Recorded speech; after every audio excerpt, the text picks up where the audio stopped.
Praise the Lord. கர்த்தருக்கு சோதரம். கர்த்தர் உங்களை ஆசீர்வதிப்பார். இந்த காணொளியை பார்க்கும் யாவருக்கும் இயேசுவின் நாமத்தில் இனிய வணக்கங்கள். கர்த்தர் உங்களை ஆசீர்வதிப்பாராக. இந்த நாளில் நாம் கேட்க போகிற வேத வார்த்தையின் தலைப்பு, எனக்கு ஏன் போராட்டம்? எனக்கு ஏன் போராட்டம்? இன்று நம்முடைய வாழ்க்கையில் அநேக பிரச்சனைகள், போராட்டங்கள், கவலைகள், கண்ணீர், வருத்தம், இப்படி பலவிதமான பிரச்சனையில் சிக்கிக்கிட்டு நம்ம தவிக்கின்றோம், வேதனைப்படுகிறோம். இதுக்கு காரணம் யார்? இது ஏன் ஏற்படுகிறது? இது யாரால் ஏற்படுகிறது என்பதான தேவ வார்த்தையை, வேத வசன அடிப்படையில் நம் தேவனுடைய வார்த்தையை கேட்போம். 1 சாமுவேல் 15வது அதிகாரம் 1, 2, 3 வசனங்கள். இந்த வசனங்களில் தேவன் சவுலுக்கு ஒரு வேலை கொடுக்கின்றார். என்ன வேலை என்றால், சேனைகளின் கர்த்தர் சொல்கிறது என்னவென்றால், இஸ்ரவேலர் எகிப்திலிருந்து வந்தபோது அமலேக்கு அவர்களுக்கு வழிமறித்த செய்கை மனதில் வைத்திருக்கிறேன். இப்போதும் நீ போய் அமலேக்கை மடங்கடித்து அவனுக்கு உண்டான எல்லாவற்றையும் சங்கரித்து அவன் மேல் இரக்கம் வைக்காமல் புருஷரையும் ஸ்திரீயரையும் பிள்ளைகளையும் குழந்தைகளையும் மாடுகளையும் ஆடுகளையும் ஒட்டகங்களையும் கழுதைகளையும் கொன்றுபோட கடவாய் என்றார். இஸ்ரவேல் ஜனங்கள் எகிப்திலிருந்து வரும்போது அமலேக் மறித்து அவர்களை சில துன்புறுத்தல் செய்தபடினால தேவன் அமலேக்கரை அவங்களுக்கு உண்டான எல்லாவற்றையும் சங்கீகரிக்க வேண்டும் என்று, அழித்து போட வேண்டும் என்று சவுலிடத்தில் ஒரு வேலையை தேவன் கொடுத்திருந்தார். அதற்கு சவுல் என்ன செய்தார்? 1 சாமுவேல் 15ஆம் அதிகாரம் 7வது வசனம், 8வது வசனம், 9வது வசனம், 7, 8, 9 வசனங்கள். அப்பொழுது சவுல் ஆவிலா துவக்கி எகிப்திற்கு எதிரே இருக்கிற சூருக்கு போகும் எல்லை மட்டும் இருந்த அமலேக்கரை மடங்கடித்து அமலேக்கரின் ராஜாவாகிய ஆகாயை உயிரோடு பிடித்தான். ஜனங்கள் யாவரையும் பட்டய கருக்கினாலே சங்காரம் பண்ணினான். சவுலும் ஜனங்களும் ஆகாயும் ஆடு மாடுகளில் முதல் தரமானவைகளையும் 2ஆம் தரமானவைகளையும் ஆட்டுக்குட்டிகளையும் நலமானது எல்லாவற்றையும் அழித்து போட மனதில்லாமல் தப்ப வைத்து அற்பமானவைகளையும் உதவாதிகளுமான சகல வஸ்துகளையும் முற்றிலும் அழித்து போட்டான். தேவன் சவுலிடத்தில் கொடுத்த வேலை என்னவென்றால், அமலேக்கரை மடங்கடித்து முற்றிலும் அவங்களுக்கு உண்டான எல்லாவற்றையும் அழித்து போட வேண்டும் என்பதானதான் வேலை. சவுலுடைய தேவன் கொடுத்த வேலை என்னவென்றால், அமலேக்கருக்கு உண்டான எல்லாவற்றையும் ஒன்று விடாமல் எல்லாத்தையும் அழிச்சு போட்டுடணும். இதுதான் தேவனுடைய வேலை சவுலுக்கு கொடுக்கப்பட்டது. ஆனால் சவுல் செய்த ஒரு தவறு என்னவென்றால், அந்த இடத்துல உள்ள ஆடு மாடுகள் எல்லாம் பார்த்தீங்கன்னா, முதல் தரம், 2ஆம் தரம், நலமானது, இப்படி ஆடு மாடுகளை எல்லாம் அழிக்காம அதை உயிரோடு விட்டான். ஆண்டவர் சொன்ன பிரகாரம் அந்த வேலையை செய்யவில்லை, முற்றிலுமாய் அழித்து போடலை.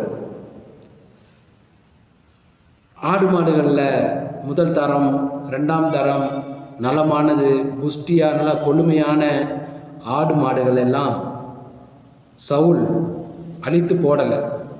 ஆனால் தேவன் சொன்ன வேலை என்னவென்றால் முற்றிலுமாய் எல்லாவற்றையும் அழித்து போட வேண்டும் என்று சவுலிடத்தில் சொல்லியிருந்தார்.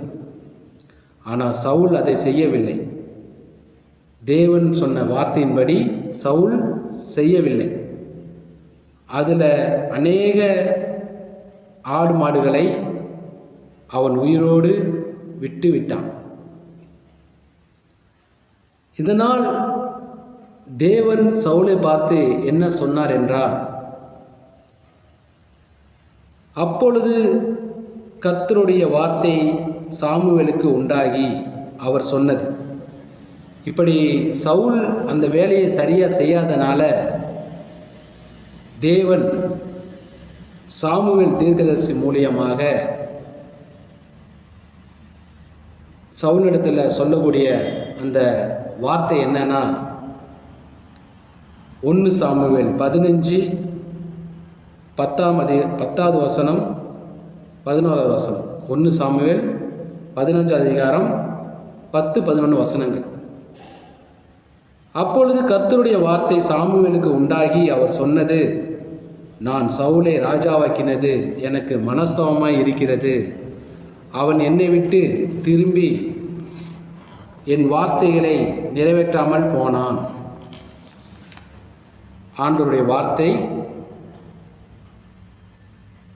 சவுல் என்னுடைய வேலையை செய்யலை அப்படின்னு சொல்கிற வேத வசனத்தை பார்க்குறோம். அது அவருக்கு வேதனையாக இருக்குதுன்னு சொல்கிற வேத வசனத்தை வாசிக்கிறோம். மனஸ்தாபமாக இருக்குதான். அப்போ தேவன் சவுலிடத்தில் சொன்ன அந்த வேலையை சவுல் ஒழுங்காக செய்யலை. அந்த வேலை ஒழுங்காக செய்யாததுக்கு சவுலுக்கு பிரச்சனைகள் ஏற்பட்டுச்சு. என்ன பிரச்சனைகள் என்றால், சவுலுக்கு கொடுக்கப்பட்ட அந்த ராஜபாரியம், அந்த ராஜா என்கிற ஸ்தானம் பிடுங்கப்பட்டது. ராஜபாரியமும் அந்த ராஜா என்ற ஸ்தானமும் பிடுங்கப்பட்டது.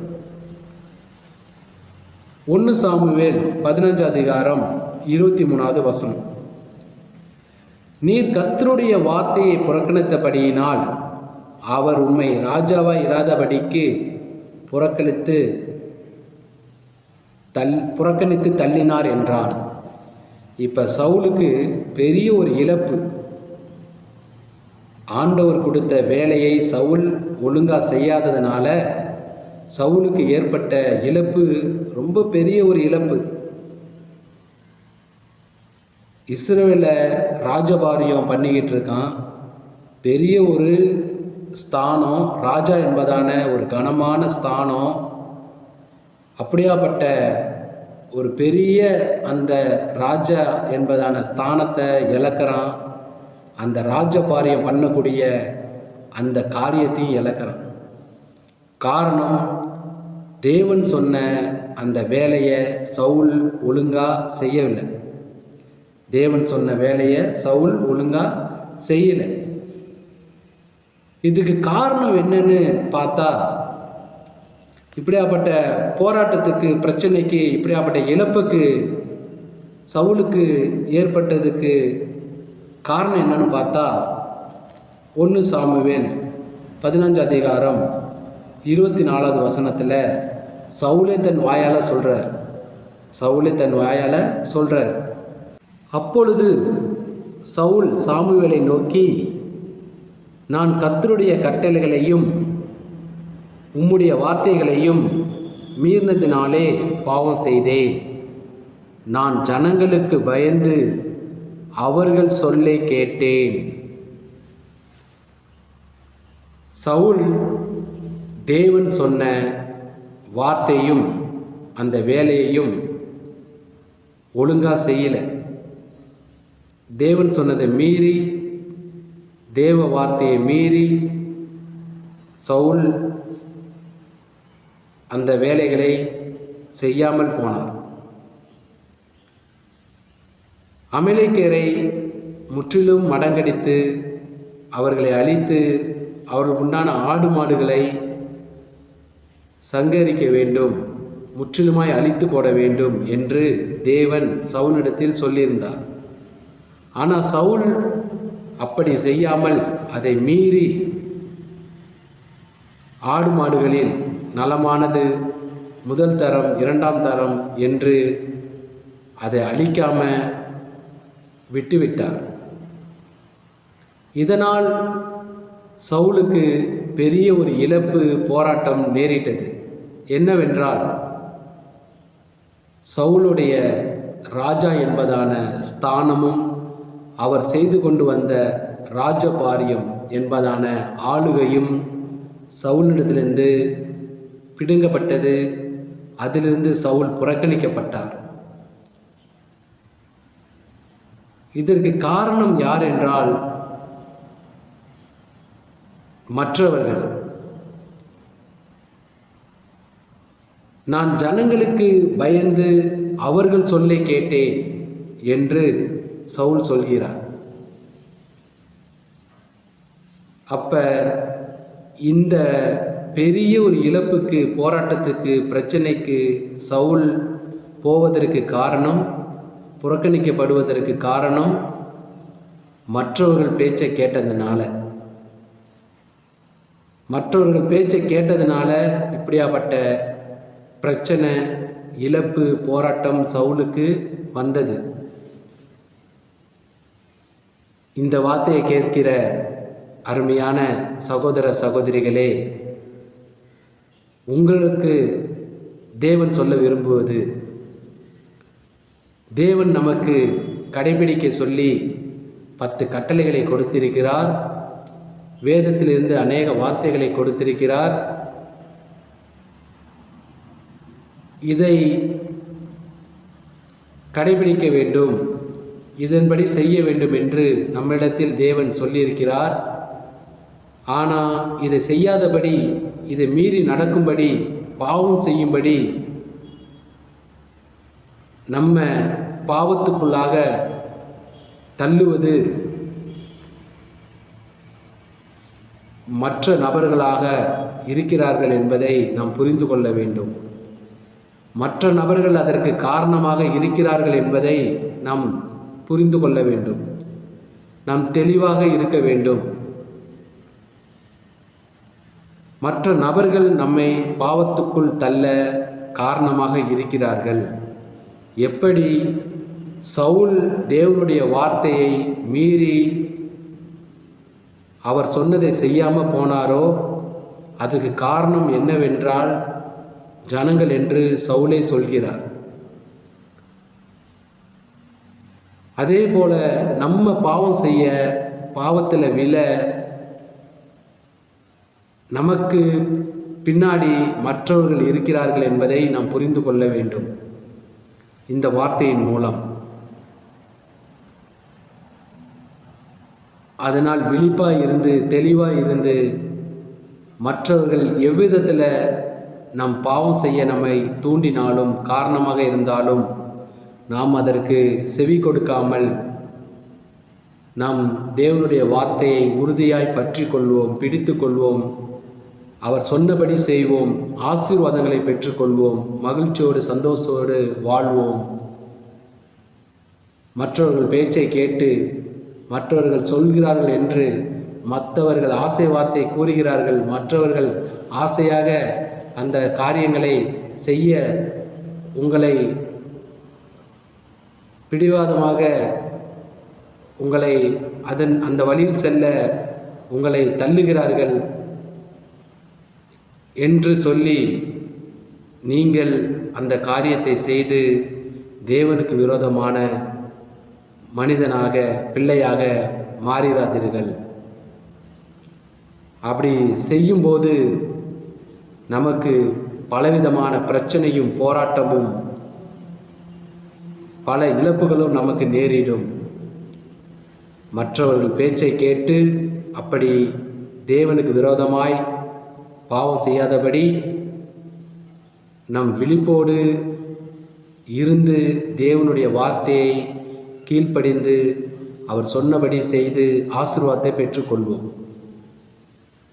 எனக்கு ஏன் போராட்டம் என்ற தலைப்பில் தேவன் நம்மோடு பேசின வார்த்தைக்காக தேவனுக்கு நன்றி.